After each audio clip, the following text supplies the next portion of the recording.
Let us understand this question better. This x minus step x is also called as fractional part of x. This is 1 minus fractional part of x.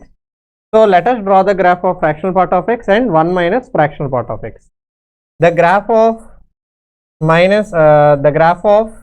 fractional part of x looks like this. Let us take this interval 0 to 3.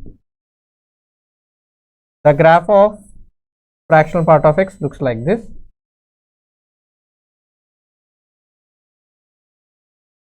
This is y is equal to fractional part of x. And one more graph, that is 1 minus fractional part of x. Let me tell you, minus fractional part of x graph is the mirror image of this one in the x-axis, below x-axis. So it looks like this. That is shifted 1 unit upwards, means it will start from here and it will start from here. This graph is y is equal to 1 minus fractional part of x. Now we have to see which is minimum of these two. In this region, this is minimum, this is minimum, this is minimum.